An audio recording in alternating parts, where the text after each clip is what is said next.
Encore une nouvelle plateforme de streaming, ça ne s'arrête donc jamais. Salut à tous, ici Reg. Aujourd'hui j'ai envie de vous donner mon avis sur la nouvelle plateforme de streaming qui est sortie aujourd'hui en France, Max. C'est une plateforme de streaming qui est déjà disponible aux États-Unis, au Canada et dans plein d'autres pays depuis des années maintenant. En Europe depuis récemment dans pas mal de pays. Avant elle s'appelait HBO Max et moi je l'ai beaucoup utilisée sous le nom HBO Max avec un VPN, vous connaissez. Mais entre temps j'ai fait une pause et là j'ai recréé un compte, j'ai repris de zéro et j'ai envie de vous donner mon avis. La plateforme vous pouvez vous y abonner via Max ou via MyCanal, c'est déjà inclus pour certains d'entre vous, mais on va en parler en détail. On va parler de la plateforme possédée par la Warner, ses inconvénients, ses avantages, son contenu. Je vais vous recommander des films et des séries sur la plateforme et on va voir si ça vaut le coup de passer du temps dessus. Mais avant, j'aimerais remercier le partenaire officiel de cette vidéo, CyberGhostVPN et ses 38 millions d'utilisateurs et presque 5 sur 5 sur Trustpilot. Vous le savez, c'est le meilleur moyen aujourd'hui de soutenir la chaîne et c'est aussi un service super utile. Vous allez changer toutes vos bibliothèques streaming d'une manière assez folle. C'est simple, prenez un VPN au Royaume-Uni, aux États-Unis, au Canada, en Belgique, en Suisse ou n'importe quel autre pays, surtout ces derniers pour avoir la VSTFR et la VF, mais beaucoup de pays européens l'ont. Votre catalogue va doubler avec toutes les nouvelles œuvres sur tous les films qui seront disponibles. Quelques exemples, sur Netflix est disponible Madame Web, si vous voulez vous marrer du nanar, mais par contre de l'autre côté un excellent chef-d'œuvre de blockbuster Godzilla Minus One, la sympathique rom-com Tout sauf toi ou la super série Scavenger Reign. Sur Disney+, vous avez déjà deux chefs-d'œuvre qui sont sortis cette année, Sans jamais nous connaître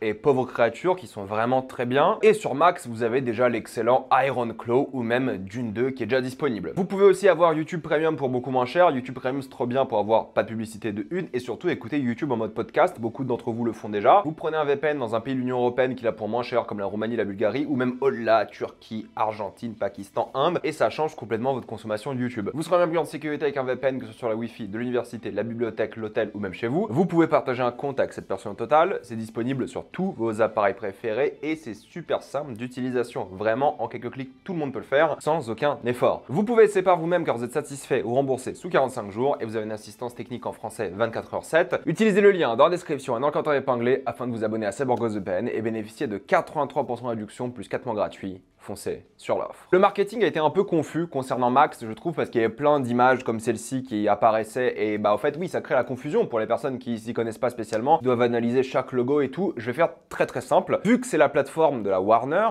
Bros que vous connaissez, l'entreprise, elle possède tous les films de la Warner. Donc dès que vous allez voir un film qui commence avec le logo de la Warner, ça doit faire tic dans votre tête. Ah, ça sera sur Max plus tard. Je vais donner plein d'exemples, ne vous inquiétez pas, en fin de vidéo avec plein de recommandations, mais vous allez voir qu'il y en a vraiment beaucoup et c'est un catalogue cinéma vraiment impressionnant. C'est la Warner, c'est pas rien non plus. Plus de 100 ans de cinéma, ça rigole pas. Et en plus de ça, ça va inclure toutes les entreprises que la Warner possède évidemment. Encore une fois, on en parlera après. En termes de séries, c'est assez facile aussi au final parce qu'il y a deux grosses entités qui sont sur les séries sur la plateforme Max. C'est l'entité Max, premièrement, et oui, c'est la plateforme en elle-même qui crée du contenu pour la plateforme. Et c'est aussi HBO. HBO qui était tellement important et puissant en termes de streaming que la plateforme avant s'appelait HBO Max parce que c'était l'endroit pour avoir toutes vos séries HBO. Donc vous avez tout le catalogue HBO à quelques exceptions près, on va en parler après. Et vous avez aussi du coup un nouveau catalogue, le catalogue Max, qui existe avec plein de séries aussi, mais toutes très récentes parce que c'est depuis l'existence de Max, donc elles doivent avoir maximum 3-4 ans. Mais HBO reste évidemment le centre d'attention de la plateforme, c'est d'ailleurs la seule entité, disons, de Max qui a le droit à son propre logo tout en haut. Donc vous avez le choix entre film, série et HBO pour vous dire. Ils savent que les gens viennent surtout pour HBO. Ensuite, vous vous dites, il y a plein de logos bizarres comme ID, TLC, Discovery, et bien tout ça c'est juste des documentaires, des reportages, de la télé-réalité. Si vous voulez voir du contenu semi-fiction, semi-réel, ça se passe par là-bas, mais il y aura quasiment jamais de séries dramatisées, scénarisées. Et pour les enfants, il y a plein de chaînes comme Cartoon Network, moi j'ai grandi avec Ben 10 par exemple, mais aussi plein de films d'animation, c'est et chez les adultes et surtout dans la catégorie enfant, mais en tant qu'adulte, vous avez évidemment accès au catalogue enfant qui contient donc tous les dessins animés de Cartoon Network. Il y en a un que je veux regarder depuis longtemps, c'est Adventure Time, donc peut-être je vais me laisser tenter. Mais il y a plein d'autres films, Happy Feet, Shrek et des choses comme ça. Même si Shrek, est-ce que c'est pour les enfants?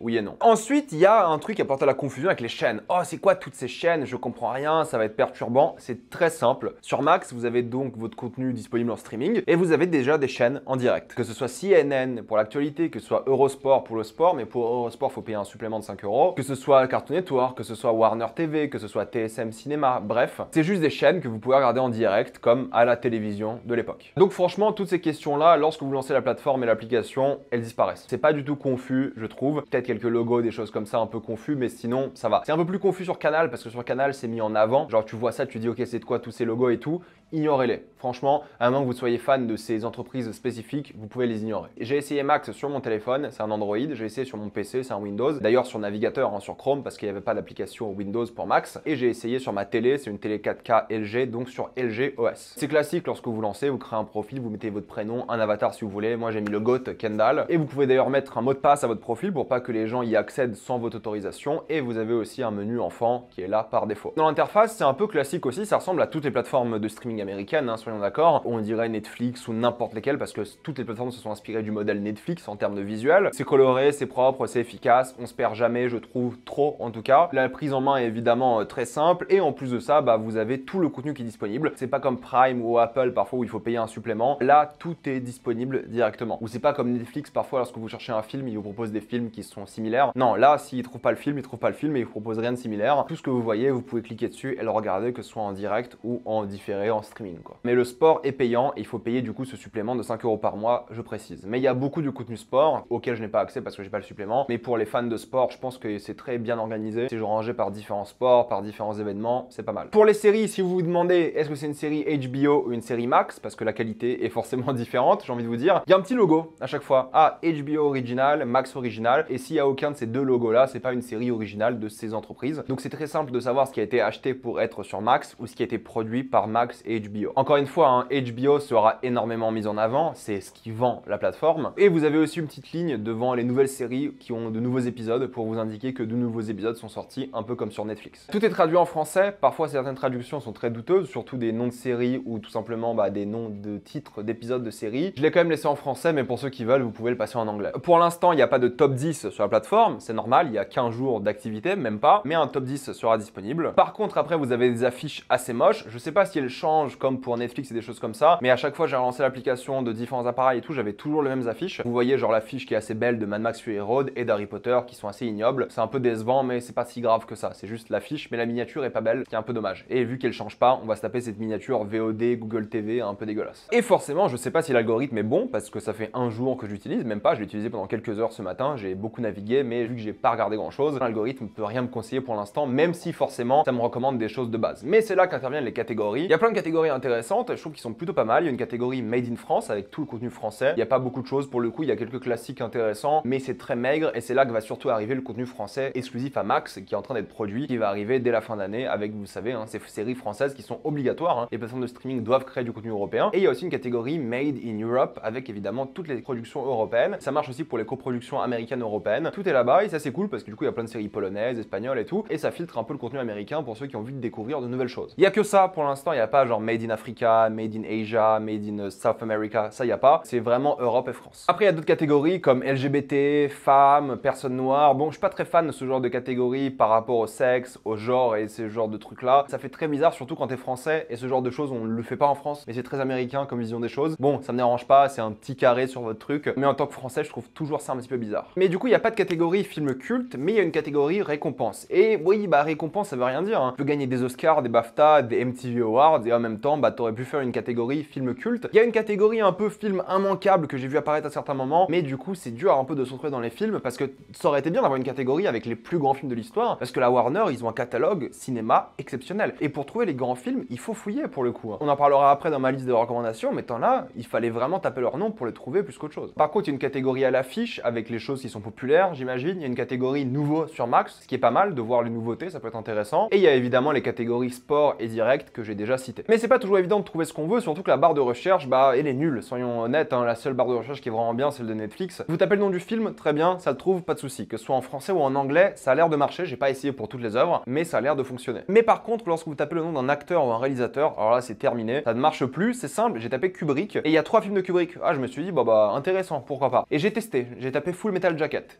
Eh bien, Full Metal Jacket est disponible, mais n'apparaît pas lorsque vous tapez Kubrick. Mais du coup, ça ne marche pour quasiment aucun réalisateur, sauf si vous avez de la chance. J'ai tapé Ridley Scott, rien. J'ai tapé Blade Runner, ça a marché. Donc ça c'est problématique et les acteurs c'est pareil, même problème. Et je me suis dit c'est pas grave, je vais aller sur le film, j'ai cliqué sur le nom Ridley Scott, mais le nom n'est pas cliquable. Donc si vous voulez voir tous les films de Ridley Scott, eh bien bon courage, il faudra les chercher tous un par un. Impossible de rechercher une catégorie, genre si vous voulez retrouver la catégorie Made in France, vous pouvez pas taper Made in France dans la barre de recherche, il faudra trouver la catégorie elle-même dans l'interface. Impossible de chercher des pays, j'aurais bien aimé voir tous les films, je sais pas, allemands, danois, italiens, non, pas possible. Et impossible de chercher un studio, je sais pas, j'aurais bien aimé chercher New Line Cinema, voir tous leurs films, ou même A24. A24 ont un gros partenariat avec Max aux États-Unis et tous leurs films sont proposés sur Max, évidemment pas en France, il faudra un VPN pour ça, mais même si vous êtes en France, vous tapez A24 dans la barre de recherche, ça ne marchera pas. Il faudra trouver ou la catégorie A24 ou les films individuellement un par un. Et il y a aussi un truc très particulier lorsque vous recherchez quelque chose, c'est que les épisodes vont apparaître. Pas que les séries, les documentaires, les films, les épisodes de séries aussi. Du coup, lorsque tu fais une recherche, t'as l'impression qu'il y a 1000 trucs, alors qu'en fait, c'est juste 9 épisodes de la même série. Je sais même pas comment ils filtrent les épisodes en fonction de quelle recherche. Ça rajoute du contenu pour rien et c'est assez insupportable. Je pense que très peu de personnes recherchent des séries par le titre d'un épisode. Ça peut arriver pour des épisodes cultes, mais sinon, je pense que ça n'arrive quasiment jamais. Après, il y a des choses assez intéressantes sur portable. Il y a une catégorie spéciale où il y a tous vos téléchargements, toutes les séries et films que vous avez commencé. Donc, vous pouvez juste reprendre, supprimer les téléchargements et tout, c'est pratique. Vos favoris, la liste de lecture, bref, il y a tout. Alors, téléchargement sur mobile, c'est étrange. Je ne sais pas quelle option est la meilleure entre ces trois-là, pour le coup. Mais bon, ça, c'est du chipotage. Après, en termes de visionnage, lorsque vous lancez une œuvre, alors peut-être pas le premier épisode, mais celui d'après, vous allez avoir une pub comme sur Amazon, vous savez, qui met en avant leur contenu. Donc, moi, je me suis tapé une pub de Game of Thrones en VF. Même si mon contenu, je l'ai mis en VO, je me suis quand même tapé la pub en VF. Donc, vous allez vous taper 30 secondes de pub avant chaque épisode pour un contenu max. Oui, c'est incroyablement chiant, je suis d'accord avec vous. Et surtout que c'est en VF. Et vu qu'on parle de VF, eh bien, automatiquement, toutes vos œuvres seront en VF. Il faudra manuellement changer pour mettre en VO. Et ça ne marche pas tout le temps. J'ai essayé de mettre en VO certains épisodes, j'ai essayé avec The Last of Us, ça n'a pas marché. Genre l'épisode 1 de Last of Us, je l'ai en VF. Ça ne marche pas en VO, pourtant j'ai bien sélectionné la catégorie VO, ça ne marche pas. Sur MyCanal, ça fonctionne, sur Max, ça ne marche pas, mais sur tous les contenus VO VF que j'ai essayé, ça a plutôt bien marché, sauf celui-ci. De même pour les langues étrangères, ça marche, vous avez la VO, je sais pas, l'italien et ensuite le français, et c'est tout. C'est ça le souci aussi, c'est que vous avez que la langue VO et le français. Bon, à la limite, c'est pas très grave, il y a VO VF, très bien. Mais par contre, en termes de sous-titres, il y a que le français. Si vous voulez, je sais pas, lire des sous-titres en anglais pour vous améliorer ou autre, ou même juste vous préférez les sous-titres en anglais, pour l'immersion ou je sais pas quoi, il n'y a pas. Il y a que les sous-titres en français sur toutes les œuvres et il n'y a que le français. Il n'y a pas d'autres sous-titres dans d'autres langues. Donc si vous regardez un film italien avec quelqu'un qui parle pas français et qui doit lire le français parce qu'il n'y a pas d'anglais, vous ne pouvez pas. Et ça, c'est pas normal. Pourtant, il existe le contenu. Je veux dire, Max a été lancé dans tous les pays d'Europe. Ils ont qu'à nous laisser l'accès à tous les doublages et surtout tous les sous-titres. Mais visiblement, non. Mais surtout les sous-titres en VO. En anglais, il n'y a pas. Et il devrait y avoir au moins les sous-titres en VF et en VO, quoi. Enfin, c'est la moindre des choses. C'est pas possible. Pareil sur MyCanal, il n'y a pas. Et de même, si vous voulez changer les paramètres de vos sous-titres, parce que les sous-titres par défaut sont assez moches, si vous voulez changer un peu l'opacité, des choses comme ça, ou la taille, il faudra le faire sur tous vos appareils. Et oui, la mémoire est stockée sur l'appareil et non pas sur le compte. Donc il faut le faire sur le PC, puis le téléphone, puis la télé. Et sur téléphone, j'ai pas trouvé comment faire. Sur télé, PC, ok, mais sur téléphone, j'ai pas trouvé comment modifier les sous-titres. Du coup, j'ai des gros sous-titres dégueulasses, assez insupportables. Après, je chipote, mais en gros, sur les épisodes, vous pouvez juste voir le temps restant. Vous pouvez pas genre cliquer et voir la minute à laquelle vous êtes. C'est juste le temps qui vous reste, ce qui est toujours un petit peu dommage. Laissez le choix aux gens. Enfin, je sais pas, c'est la moindre des choses. Si vous voulez regarder un documentaire sur votre téléphone, eh bien, vous pouvez lancer Max et juste aller faire d'autres choses. Et vous allez avoir genre une boîte comme toutes les plateformes de streaming aujourd'hui pour regarder et faire autre chose. Alors, faites-le sur des trucs un peu à la con, hein. Le faites pas pour des séries et des films, s'il vous plaît. Au moins, il n'y a pas de conneries en mode, navigation x2, ça c'est bien. Et c'est peut-être un peu trop simpliste dans le sens où si tu veux avancer dans l'épisode, ça prend un temps assez fou. Et il n'y a pas de contenu bonus comme, je sais pas, des scènes de coulisses, de tournage, comme beaucoup de plateformes aujourd'hui. Et tu peux pas explorer plus que le contenu en soi. Tu cliques dessus et c'est fini. Par contre, si vous quittez le contenu, eh bien, c'est plutôt pas mal. C'est-à-dire que j'ai coupé mon téléphone d'un coup comme ça. Et il s'est très bien rappelé à quel moment j'ai coupé mon téléphone. J'ai coupé une page Chrome d'un coup. Et sur ma télé, ça a bien marché. Il s'est rappelé exactement de quel moment j'avais arrêté l'épisode. Donc de ce point de vue-là, il n'y a pas de souci, c'est plutôt pas mal. Contrairement à d'autres plateformes où ça galère encore aujourd'hui. Le problème survient avec MyCanal. Vous savez que du coup, Max est disponible pour ceux qui ont Canal+ série via MyCanal ou via Max lui-même. Vous allez avoir Max de disponible gratuitement. Il y a un moyen très simple de regarder via Max. Il y a un lien à suivre, vous cliquez dessus et vous vous connectez via Max. Moi, j'ai pris l'abonnement Max et Canal et vous voyez ici que j'ai 2 abonnements. Le souci, c'est que MyCanal ne propose pas la 4K. Et beaucoup de personnes vont vous dire, non mais si, regarde, je me suis connecté via MyCanal, mais sur l'application Max, regardez, il y a marqué 4K. Il y a une ligne tout en dessous, il y a marqué la disponibilité de la 4K dépend de votre abonnement. Donc si vous avez uniquement Max via MyCanal, pas de 4K pour vous, pas de HDR, pas de Dolby Vision. Sur navigateur ordinateur, PC et sur téléphone, ça va à la limite, parce que le navigateur et votre téléphone ne permet que le 1080p maximum. Quoique maintenant les téléphones ça a un petit peu changé, je l'ai remarqué en faisant des tests, mais grosso modo ça va. Mais si vous avez une télé 4K, la différence de qualité entre la HD et les 4K est terrifiante. Je peux pas vraiment vous montrer parce que j'essaie de prendre des photos et tout, mais mon téléphone va toujours corriger des trucs, va appliquer un HDR par-dessus. Mais la différence entre la qualité MyCanal gratuite et la qualité payante 4K de Max est folle, surtout en Dolby Vision où on dirait pas du tout les mêmes scènes. La lumière, l'éclairage, le contraste est tellement fou en Dolby Vision et surtout en 4K que je vous jure, s'ils ajoutent pas au moins un supplément pour payer, je sais pas, 2-3 euros de plus ou 4 euros de plus, je m'en fous pour la 4K, House of the Dragon sur MyCanal, ça va être dégueulasse. Déjà que sur MyCanal, c'est dégueulasse de base, même sur Max en mode HD, ça va pas du tout. Hein. C'est pas comme ça qu'on devrait regarder nos œuvres en 2024 et du coup, si vous vous abonnez à MyCanal, vous n'avez pas la 4K et vous pouvez pas avoir la 4K. Il faudra prendre un abonnement par-dessus. Donc voilà, pour ceux qui vont regarder les séries qui vont sortir bientôt, surtout les nouvelles séries. Encore le catalogue HBO de l'époque. Bon, on s'en fout si c'est pas en 4K, on est d'accord, il n'y a pas en 4K. Mais là, Game of Thrones, ils l'ont refait en 4K, ça fait chier de pas le voir en 4K. Franchement, j'ai testé et la différence est folle, croyez-moi. Et pour ceux qui galèrent à voir Max sur Canal, réactivez bien vos droits sur Canal et ensuite suivez le lien que je mettrai dans la description et dans le commentaire épinglé. Maintenant, un peu de vision d'ensemble concernant la plateforme. Comment sera fait le marketing? Est-ce qu'il sera fait via MyCanal ou via Max? On n'en sait rien. Combien de temps va durer la collaboration Max-Canal gratuitement? On n'en sait rien. Est-ce qu'ils vont se mettre à fond sur du contenu original français, européen et international? Est-ce qu'ils vont racheter beaucoup d'autres séries pour les diffuser sur Max? Quelle sera la stratégie française? C'est une très bonne question. Maintenant, la vérité est que en termes de diversité de contenu, avec Max, vous êtes bien servi. Pourquoi? Parce que contrairement à toutes les autres plateformes de streaming, Max a un avantage colossal, c'est l'histoire. Vu qu'ils ont HBO, ils ont au moins, minimum, 30 ans de contenu de qualité. L'âge d'or d'HBO, il commence à la fin des années 90 et à partir de là, vous avez que des bangers pendant,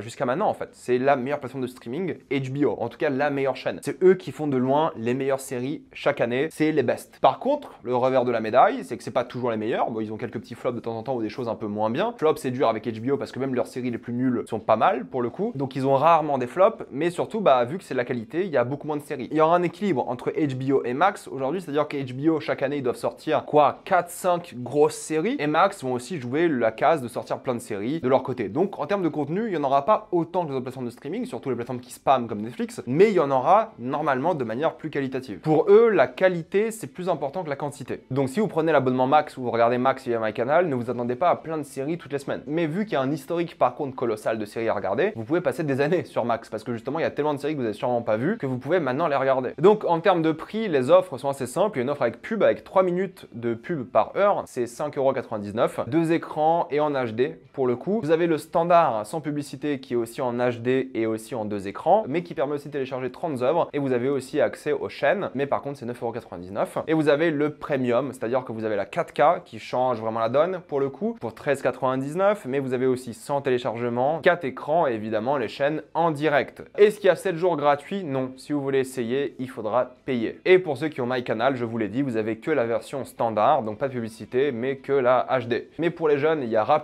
qui est disponible. Je crois que c'est 20 € par mois en ce moment. Vous pouvez prendre l'abonnement, sinon il faudra Canal+ et Canal+ série pour avoir accès à du coup Max. Et pour ceux qui ont déjà acheté le Pass Warner via Amazon Prime, comme je l'avais fait, vous pouvez ou résilier ou continuer à l'utiliser, mais vous avez cette fois-ci deux options. Une option avec publicité à 5,99 € en supplément de votre abonnement Amazon Prime ou tout simplement le forfait standard à 9,99 €. Le Pass Warner se transforme juste en Pass Max et vous pouvez l'utiliser via Prime sans problème si vous n'avez pas Canal par exemple, mais vous avez Prime. Par contre, ça ne sera pas non plus en 4K. Le seul moyen d'avoir la 4K aujourd'hui, c'est via l'abonnement directement sur Max à 14 €. Pour conclure, Max est clairement parfait. Je dirais même que c'est un peu du foutage de gueule à certains moments, c'est assez dégueulasse. Mais en termes de contenu, qui peut rivaliser quoi? C'est ça la vérité. Ils ont de loin les meilleures séries, ils ont un catalogue cinéma peut-être le plus impressionnant, vu que c'est la Warner. Mais par contre, ne vous attendez pas à beaucoup de contenu régulièrement, mais tant mieux. Vous pouvez du coup regarder tous les classiques que vous n'avez pas vus dans votre vie. C'est plus adulte que quasiment toutes les plateformes de streaming, parce que c'est HBO. Et je vous conseille de passer via Max, parce que l'application est plus sympa que MyCanal, mais MyCanal prête un peu moins à la confusion. Mais le navigateur MyCanal, je trouve bien plus dégueulasse, et Max est bien plus agréable, et c'est disponible sur tous vos appareils. Maintenant, je vais vous conseiller quelques séries que moi j'aime, et que je vous recommande de regarder sur Max. Je vais pas vous faire un topo à chaque fois, de l'histoire et tout. Faites-moi confiance, pour le coup. J'en ai beaucoup parlé de toutes ces séries sur ma chaîne régulièrement, mais si vous voulez, d'après moi, voir les meilleures séries HBO, vous avez évidemment Euphoria, Game of Thrones et House of the Dragon. The Last of Us est ma série préférée de tous les temps, Succession. Vous avez les Sopranos, évidemment. Band of Brothers, la plus grande série historique de l'histoire, sûrement, et de Pacific, que moi je dois regarder, que j'ai toujours pas vu. True Detective, les 4 saisons, et aussi le chef-d'œuvre Barry, d'après moi, dont j'ai aussi récemment parlé sur la chaîne. Et sinon, l'une des plus grandes mini-séries de tous les temps, si ce n'est pas la plus grande, Tchernobyl, est aussi disponible. Mais il y a plein d'autres excellentes séries comme Watchmen qui est incroyable, comme Mare of Easttown qui est top aussi, les deux mini-séries de Night of qui est trop sous-cotée et We Own de City qui est trop bien aussi. Et il y a plein d'autres séries HBO sympathiques hein, comme The Sympathizer ou The Regime qui sont sorties pour le coup cette année. Mais j'en profite parce que moi il y a plein de séries que j'ai jamais fini ou jamais commencé. Il faut que je finisse The Wire qui est disponible sur la plateforme, il faut que je finisse His Dark Materials qui apparemment est très bien aussi. J'ai envie de commencer Sharp Objects qui apparemment est trop bien. J'ai envie de commencer l'une des séries les plus cultes de l'histoire, Six Feet Under, qui pour le coup s'appelle 6 pieds sous terre en français, c'est assez dégueulasse, mais bon, c'est la traduction, c'est comme ça. J'ai envie de finir The Leftovers, qui apparemment est trop bien. J'ai envie de regarder Warrior, qu'on m'a beaucoup conseillé. Boardwalk Empire, j'ai pas vraiment la motivation, mais je vous laisse me motiver dans les commentaires pour ceux qui l'ont vu. I May Destroy You, apparemment c'est une mini-série incroyable. Il faut que je finisse aussi de White Lotus, avant la 3e saison qui va sortir bientôt. J'ai envie de commencer 30 Coins, la série espagnole, et aussi Deadwood. J'ai vu plein d'épisodes, mais jamais regardé sérieusement. Et pourquoi pas aussi Scenes of a Marriage, qui a l'air pas mal du tout. En termes de série max, ce que je peux conseiller, c'est Peacemaker, hein, l'une des meilleures séries de super-héros de tous les temps, et surtout l'une de mes sitcoms préférés, Our Flag Means Death. Il n'y a que 2 saisons et la série a été annulée, donc ça se regarde assez vite. En termes de séries d'animation, il y en a 3 que je conseille, c'est évidemment Rick et Morty, Robot Chicken et Primal. Primal trop sous-coté, trop incroyable. Après, j'ai pris plein d'autres séries que les gens aiment bien, mais c'est pas trop mon délire, comme True Blood qui est disponible, The Sex Lives of College Girls qui apparemment est pas mal du tout, et si on parle de ça, il y a aussi Girls, il y a aussi Sex in the City d'ailleurs, la série Harley Quinn qui apparemment est vraiment chouette, il y a aussi plein de séries que vous m'avez conseillées comme Industrie. C'est là que ça devient bizarre parce qu'il y a plein de séries HBO qui sont pas disponibles. Oz n'est pas disponible sur la plateforme parce que c'est pas HBO qui possède les droits au final et du coup Oz est disponible sur Canal, mais pas Canal Max, juste sur Canal. Hacks que je voulais regarder qui apparemment est une sitcom sympathique n'est pas disponible. Westworld et Raised by Wolves étaient disponibles mais ont été supprimés de Max partout dans le monde, ce qui fout un petit peu la haine, surtout pour Westworld. Scavenger's Reign, ça j'en ai parlé, elle n'est plus disponible sur Max, mais du coup pas non plus disponible sur Netflix. Il faudra un VPN sur un Netflix étranger. Station Eleven que moi je voulais trop regarder, bah au final n'est pas disponible. Il faudra regarder sur Universal Plus. Oui, oui, vous avez bien entendu, Universal Plus. Tokyo Vice, série HBO Max, c'est sur Canal, chez nous. Pareil pour Love and Death. Mais bon, ça se contourne avec un VPN, comme pour beaucoup des films aussi d'ailleurs. Il y a plein de films qui sont pas dispo, mais avec un VPN, ils sont dispo. Évidemment, je vais pas faire le topo, mais il y a tous les Harry Potter qui sont disponibles. Il y a la trilogie Oceans qui est dispo. Les Sherlock Holmes, que Shrek 1 pour le coup, ce qui est bizarre. Les Évadés est dispo. Gravity est dispo. A Star is Born qui est trop bien. Zodiac incroyable. Depuis tout à l'heure, je cite que des choses que j'aime beaucoup et que je peux vous recommander. Hein. Mad Max, la saga évidemment. Matrix, la trilogie. Et plein de classiques comme Blade Runner ou Casablanca. Mais il y a aussi de nouvelles productions, je vous l'ai dit, des françaises, des européennes, mais aussi une nouvelle qui vient de sortir qui s'appelle Am I OK,